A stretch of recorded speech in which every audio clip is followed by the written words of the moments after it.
The book, I guess, that most changed my life at a formative age was The Electric Kool-Aid Acid Test by Tom Wolfe, the American new journalist, as he was called at the time. The book was published in 1968. I read it probably in 1972, 73, when I was 18 or 19. I just moved away to university. I'd come from a small town where not much was going on, and this book was one of the many things that kind of opened my eyes to a larger world. It's the study of, first of all, Ken Kesey, who was an important American novelist, but who in the 60s had hooked up with a whole bunch of kind of marginal people called the Merry Pranksters, and they sort of drove around in a bus doing drugs, listening to music, having adventures.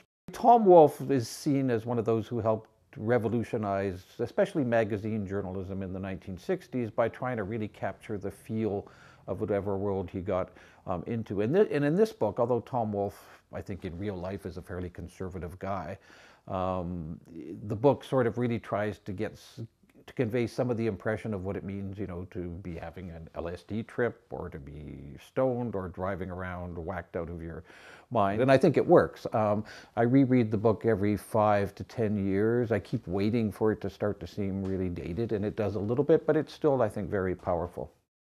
I think the book maybe changed my life in two ways. One of them was that I'd actually gone away from home to study journalism.